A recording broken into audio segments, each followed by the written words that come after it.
A teenage girl has been airlifted to hospital with serious injuries after a truck collided with a school bus in Melbourne's northwest early Wednesday morning.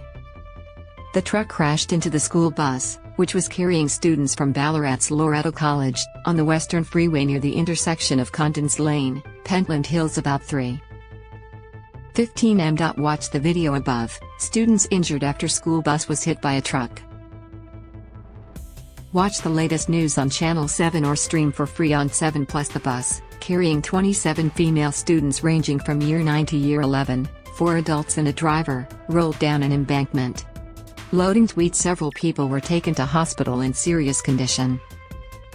2 girls were airlifted to the Royal Children's Hospital with serious injuries, while the male truck driver was driven to the Royal Melbourne Hospital with serious injuries.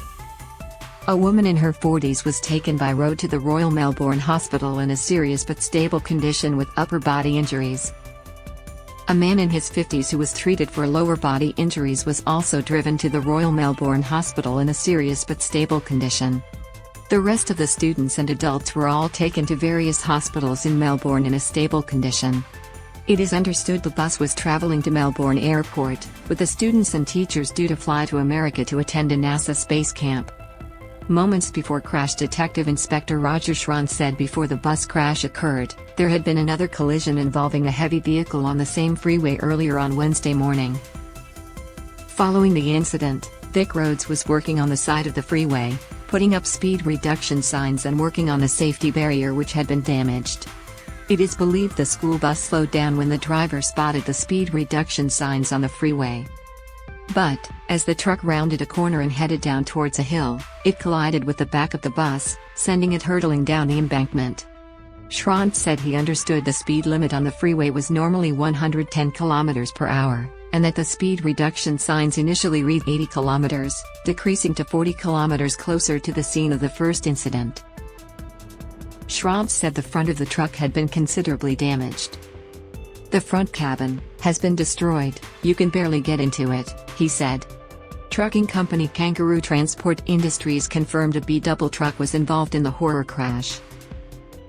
Our thoughts are with everyone involved, including the passengers and driver on the bus, our driver and all of their families and school community, KTI CEO Steve Buck said. The impact of the crash trapped the 60-year-old truck driver, a subcontractor who has been safely driving road trains for more than 30 years, in the cab before he was pulled from the wreckage and taken to hospital for surgery. The company is assisting authorities including the Victorian Police and the National Heavy Vehicle Regulator. The coach operator said in a statement the bus driver managed to get everyone out of the bus before being taken to Austin Hospital to be treated for shock. The Little's coach's owner also personally took 11 students and some parents to Ballarat Base Hospital in a separate bus following the crash.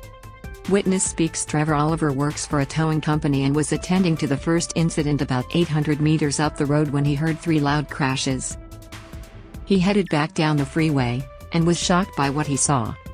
Instantly your heart sinks, but then to get there and find students, it's another world, he said. Oliver went down the embankment on foot and, with the help of about 6 other people, took off the driver's windscreen so the girls could get out. He gave some of the girls his phone so they could call their families. I said, just pass the phone around, and they were ringing parents.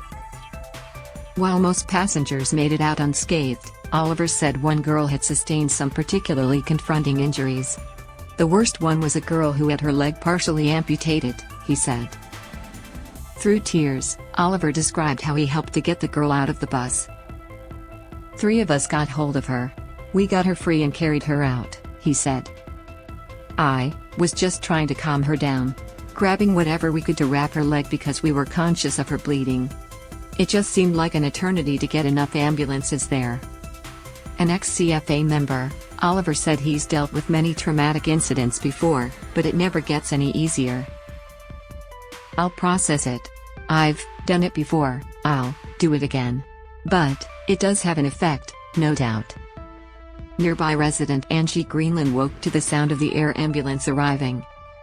She told OP the crash site was pretty nasty and it was distressing. The young girls had to walk up the embankment after the ordeal.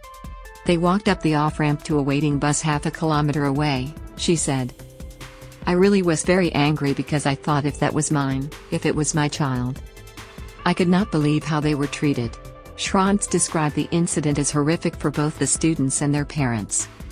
Every parent about to send their children off on a camp overnight or be it for a longer term period, it's their worst nightmare, Schrantz said. I would have assumed someone would have passed away out of this entire tragedy, so they're all very fortunate people involved. Loading Facebook embed school statement. Loreto College principal Michelle Broderick said the students were heading to the airport for a flight to the U.S. They were going to a NASA space camp, which was a once-in-a-lifetime opportunity. It had been delayed due to COVID in 2020, she said. They are being supported and cared for in the best way possible. In an earlier statement, Broderick said a number of students remained in hospital and were being treated for varying levels of injury. This is an extremely difficult and upsetting time for the Loreto College community, she said. The college will be open tomorrow for students, staff and families to be together, and to pray for the recovery of those injured in the accident. Counseling support will be made available to all members of the college community. On behalf of the college community, I would like to thank the first responders and medical personnel who are caring for our students and staff today. I also thank the many members of the community here in Ballarat and beyond who have reached out to offer their support. Ballarat Base Hospital implemented a code brown after taking in one Loreto staff member and 15 students involved in the incident. According to a Grampians health spokesperson, a code brown is implemented when hospital resources are required to respond to an external emergency. By 2:30 p.m., it dropped the code brown declaration and half an hour later 13 patients had been discharged. The remaining 3 were admitted to the hospital and in a stable condition, Grampians Health said. Ballarat is a close community, and we understand there is concern for those involved in this accident, the spokesperson said. Our thoughts are with the students and families, and the wider Loreto community. Police initially asked parents to stay away from the scene, and call Ballarat Police Station instead. They will now look at a variety of factors, including fatigue, alcohol and drugs as they continue their investigation into how the incident occurred. The Melbourne-bound lanes of the Western Freeway are expected to remain closed until midnight on Wednesday. Motorists have been urged to take an alternative route, using either Hallett's Way or Gisborne Road to return to the freeway. And finally, thank you all for watching the video. Please like and comment your opinion so we can discuss together. Don't forget to subscribe, press the bell to follow and update many other interesting news. See you in the next videos. Goodbye.